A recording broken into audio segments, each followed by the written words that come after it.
هی میخوام فیلم نگیرم ولی نمیشه. این خانم کوچولویی که میبینید دختر کوچیکه منه، نیکا خانم. لایک و سابسکرایب یادتون نره.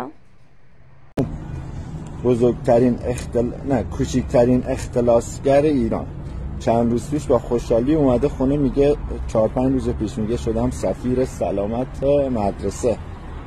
بعد 5 روز امروز از مدرسه منو خواستن اومدم مدرسه میبینم ناراحت نشسته اینجا، هرچی بهش میگم چی شده نمیگه، فقط میگه منو از سفیر سلامت برکنار کردن. رفتن پیش دفتر مدرسه به معلمان میگم من پدر نیکام، مدیر مدرسه و معلم و همه شروع کردن به خندیدن. میبینم چند تا دانش آموزم تو دفتره میگن پدر نیکا دخترتون تو این 5 روزی که سفیر سلامت بوده جلوی بچه‌ها رو تو حیاط مدرسه میگرفته، مثلا داشتن پفک میخوردن، لواشک میخوردن، چیپس میخوردن یا هرچی، میگفته این واسهتون ضرر داره میبرمتون دفتر. اونا هم میترسیدن و خوراکی ها ازشون میگرفته و خودش میخورده.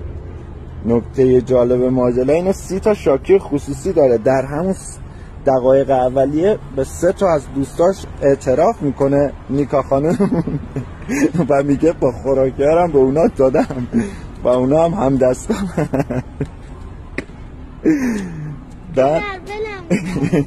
میگه اونا هم همدستامن، احتمالاً دامنه اعترافاتش گسترده تر هم بشه.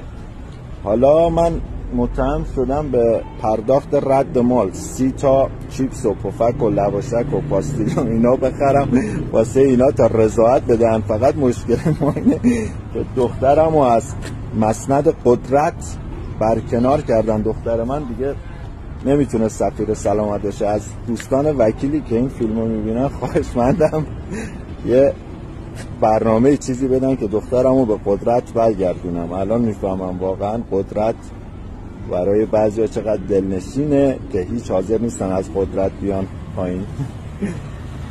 الان هم هر چی بهش بیا بریم خونه، نه بهش میگم بیا بریم خونه نمیاد، میگه باید برگردم بشم سفیر سلامت.